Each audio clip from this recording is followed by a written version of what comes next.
I've been working at a department store in New York for 10 years. I joined this company as a mid-career hire. By then, I was already an experienced employee.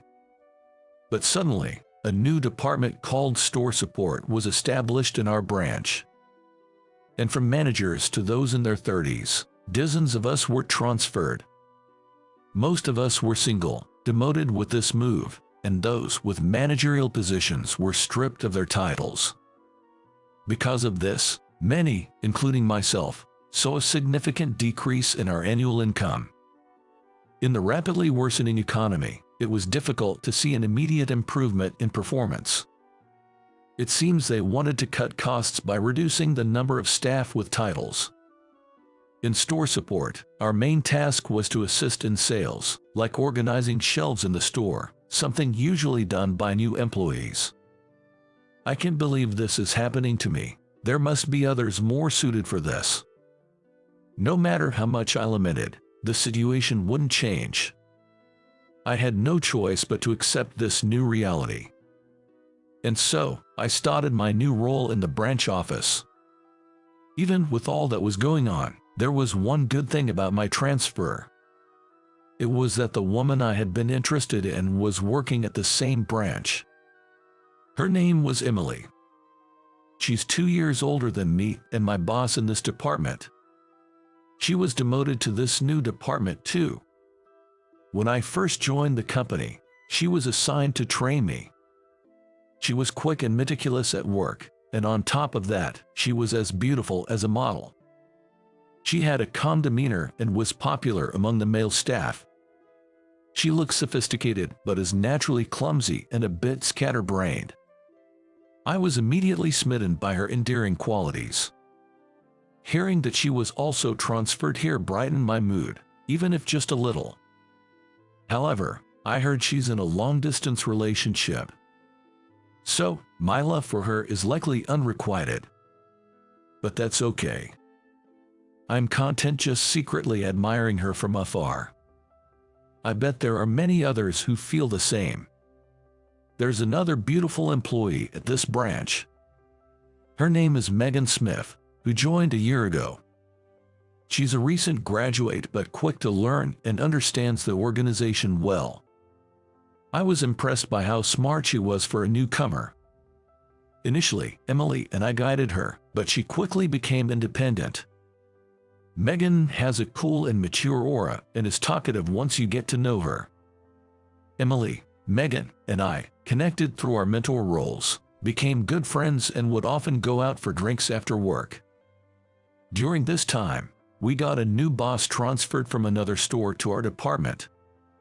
My name is Michael. I'm really excited to join this branch. Nice to meet you all. He said that with a bright smile, greeting everyone. Despite being demoted, he seemed very positive. There was something unique about his vibe. Michael was in his mid-40s, tall, fairly handsome, with a suntan complexion, and dressed head to toe in branded clothing.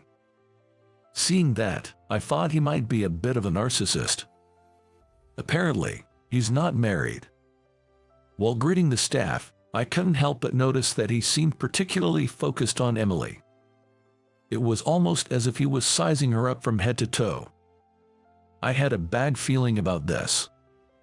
After a while, we started to understand what kind of person he was.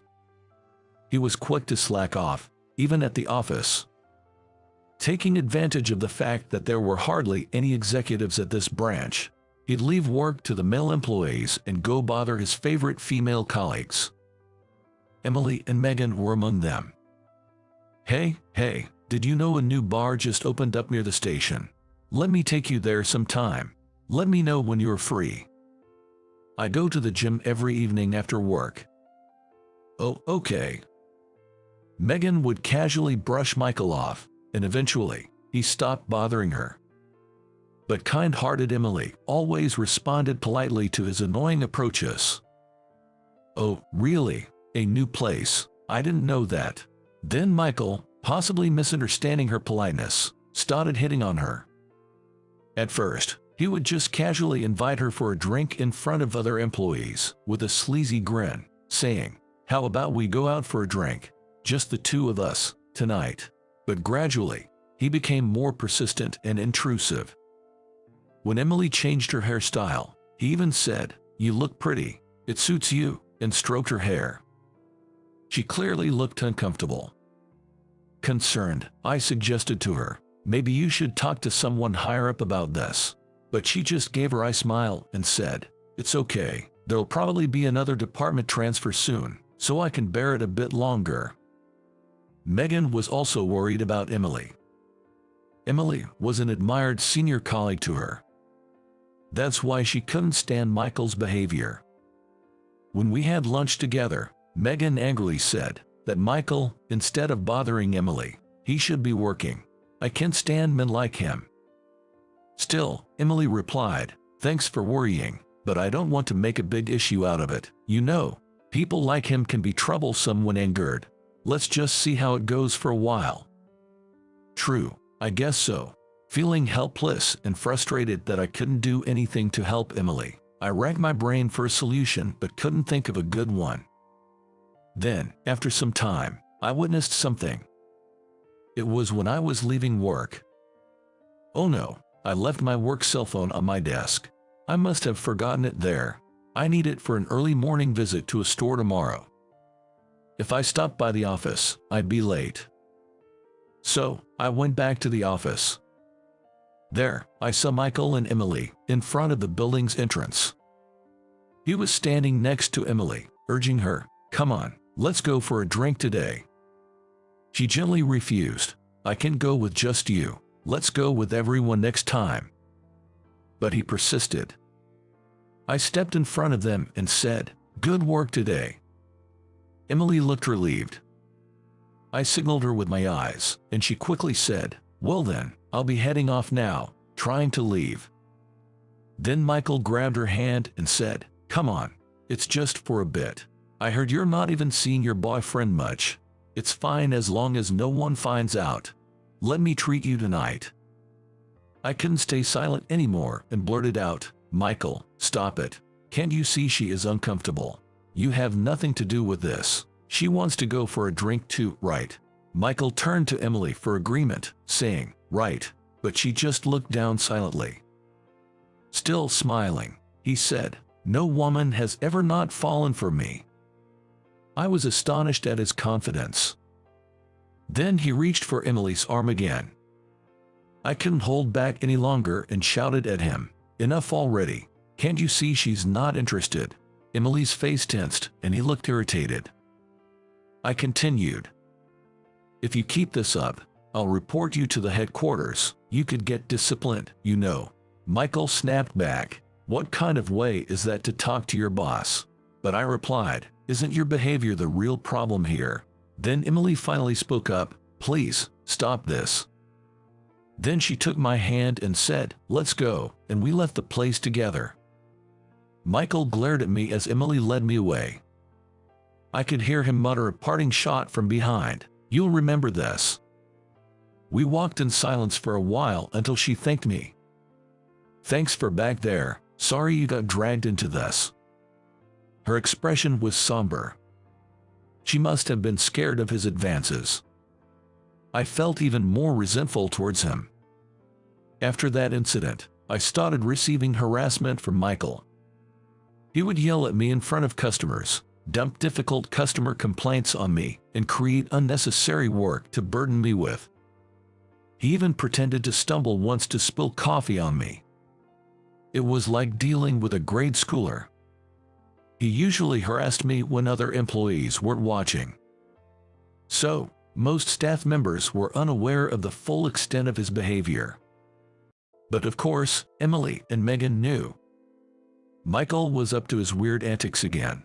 "I'm really sorry this is affecting you." Emily always had a look of apology on her face. Some time passed, and Megan called me over. "I can't stand him anymore. Leave him to me," she said determinedly. Confused, I asked, What are you planning?"